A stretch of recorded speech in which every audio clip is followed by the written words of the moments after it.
Selon vous, quels droits sont violés lorsqu'on pratique une excision sur une femme, une fille? Il y a notamment le droit à la vie, puisque dans certains cas, on a entendu que des jeunes filles décèdent à la suite d'une excision. Il y a notamment donc, le droit à la liberté, à la sécurité, le droit à avoir donc, à une santé, à une bonne santé et donc à l'intégrité physique. Il y a également une violation des droits de la femme, puisqu'il s'agit ici d'une violence exercée uniquement sur des femmes et des filles. Et donc là, il y a notamment le droit à la non-discrimination qui est violée.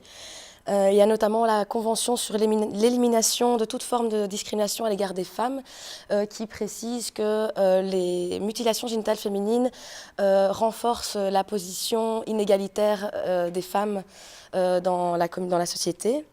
Il y a également, en ce qui concerne le droit des femmes, le protocole de Maputo qui a été adopté en 2003. Et donc c'est un protocole à la charte africaine des droits de l'homme et des peuples. Et c'est un protocole donc, qui est relatif aux droits des femmes en Afrique. Donc il faut savoir que ce protocole interdit les pratiques traditionnelles néfastes à l'égard des femmes. Et donc recommande aux États africains de prendre des dispositions pénales pour interdire et lutter contre, ou des dispositions pour interdire, oui c'est ça, et lutter contre la pratique. Donc ce n'est pas uniquement au niveau, au niveau des Nations Unies et alors, ou alors plutôt dans les droits en Europe qu'il y a des dispositions qui sont prises, c'est également dans les pays concernés par la pratique d'excision, donc les pays africains, dans des pays où il y a vraiment une prévalence qui est forte, il y a des dispositions qui existent, qui interdisent la pratique, mais pourtant ces lois ne sont pas effectives. Les autorités ne rendent pas ces lois efficaces et les poursuites n'ont pas lieu, alors que ces dispositions existent. Il y a également récemment la Convention d'Istanbul qui a été adoptée par le Conseil de l'Europe, donc ça s'étend, donc c'est plus large que l'Union européenne, il y a également la Turquie et d'autres pays. Et donc cette convention, elle précise que les mutilations génitales féminines sont une persécution liée au genre. Donc ce texte-ci n'est pas encore a été ratifié tout récemment par la Belgique, mais il sera mis en vigueur uniquement à partir du moment où 10 pays qui ont signé la convention auront ratifié le texte. Il y a également une violation des droits de l'enfant, puisque les mutilations sont souvent pratiquées sur des enfants, des fillettes, et donc la Convention des Nations Unies relative aux droits de l'enfant, qui prévoit que les États lutteront contre les pratiques traditionnelles néfastes contre les enfants et mettront en place des programmes pour empêcher les maltraitances et les traitements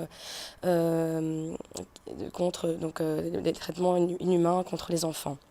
Il y a également des instruments européens qui ont été adoptés spécifiques à la lutte contre les mutilations génitales féminines. Donc ce sont des textes notamment assez récents, donc pris par le Parlement européen ou le Conseil de l'Europe. Ces textes ont pour conséquence qu'un État ne peut renvoyer une personne qui risque de subir un traitement comme une excision, donc une atteinte à son intégrité physique dans un pays où il risquerait donc ce traitement, et donc permet à ces personnes d'obtenir une protection au niveau international. C'est ce qui concerne donc les demandes d'asile. Donc une personne qui ne peut obtenir une protection dans son pays d'origine peut demander une protection dans un autre pays dans lequel elle se trouve. Il y a également comme autre conséquence que les États, donc, par rapport aux engagements qu'ils ont pris au niveau international ou européen, eh bien, doivent développer donc, des législations pénales et alors des plans d'action pour lutter contre les mutilations. Donc ça peut être la formation des professionnels, les protocoles d'intervention, renforcer la prévention contre les mutilations génitales féminines.